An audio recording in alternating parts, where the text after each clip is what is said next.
coronary heart disease. There are measures that can be taken to reduce the risk of developing coronary heart disease. These include lowering your high blood pressure and also your cholesterol levels. This can be achieved in a number of ways, and we'll go through each of these options. CHD and a healthy diet.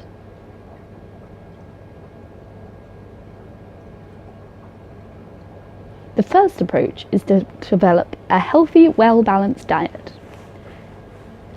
This should include plenty of vegetables and fruit, and the recommendation is 5 portions a day, as well as whole grains, so for example whole grain bread or rice. We know that excessive salt is associated with increased blood pressure, so therefore it is important to limit the amount of salt that you consume each day. And the recommendation is not to consume more than 6 grams a day. To give you an indication, 6 grams is about 1 teaspoonful. Moving on to fat. There are 2 types of fat, saturated and unsaturated. Consuming excessive levels of saturated fats is associated with higher bad cholesterol in your blood, which can then lead to formation of fatty deposits on the inside of your blood vessels. Foods that contain high levels of saturated fat are meat pies, cuts of meat that have fat and sausages, butter, ghee, which is used in cooking and is similar to butter, lard, cream, hard cheeses, biscuits and cakes. Foods contain large quantities of either coconut or palm oil. In contrast to saturated fats, we know that as part of your balanced diet, you should still consume amounts of unsaturated fat. Because unsaturated fats increase levels of good cholesterol in the blood and help reduce the buildup of fatty deposits in the blood vessels. There are a number of foods that have desirably high level of unsaturated fat.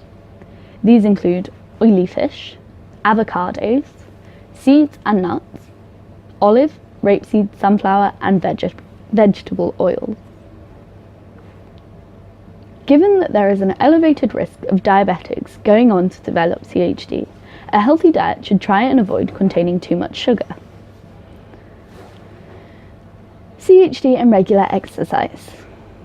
It is well known that combining a healthy diet with regular exercise maintains a body weight that is healthy.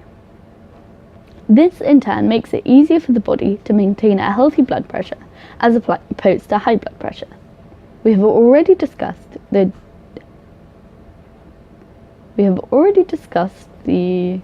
link between high blood pressure and CHD. Okay. We have already discussed the link between high blood pressure and CHD.